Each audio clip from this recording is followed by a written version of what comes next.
அன்புமணி என்றால் பொய்யர் என குறிப்பிட்ட ராமதாஸ் கட்சியை அபகரிக்க தமிழ்நாடு முழுவதும் பயணம் செய்து தன்னை பற்றி அவதூறு பரப்பியதாக தெரிவித்தார். உடல்நலக்குறைவால் இருமுறை மருத்துவமனையில் இருந்தபோது அன்புமணி குடும்பத்தினர் தொலைபேசியில் கூட அழைத்து விசாரிக்கவில்லை என வேதனையுடன் கூறினார். இந்த கட்சியை முழுக்க கைப்பற்ற என்னை எண்ணிலடங்கா வேஷங்கள் போட்டு கோமாளி வேஷங்கள் போட்டு தமிழ்நாடு பூராவும் சென்று என்னை பற்றி அவதூறாக பேசி ஒரு பொய்க்கூட்டம்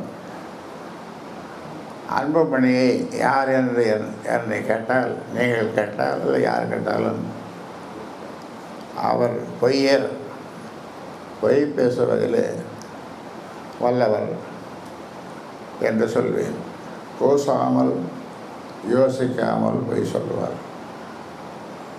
அவருடைய குடும்பத்தையும் அதுபோன்று பழக்கி வைத்திருக்கிறார்.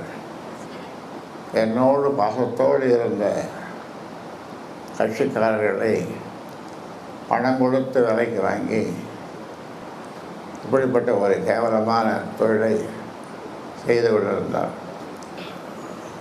2 முறை மருத்துவமனையில் இருந்தேன். என்னுடைய கட்சியினர் அழுதார்கள். சில பேர் தேம்பி தேம்பி எழுதார்கள்.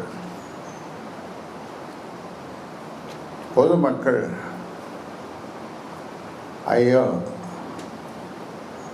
ராமதாஸ் ஐயாவுக்கு இந்த மாதிரி ஆயிடுது, அவர் நலம் பெற வேண்டும், சுகமாக இருக்க வேண்டும் என்று வேண்டிக் கொண்டார்கள். ஆனால் இந்த பொய்யர் குடும்பத்தை சேர்ந்த யாரும், இந்த பொய்யரோ அந்த பொய்யர்களுடைய அப்பத்த பிள்ளைகளோ அல்லது மனைவியோ யாரும் வந்து பார்க்கவில்லை. ஃபோனில் கூட பேசலை, எப்படி இருக்குன்னு கேட்கல.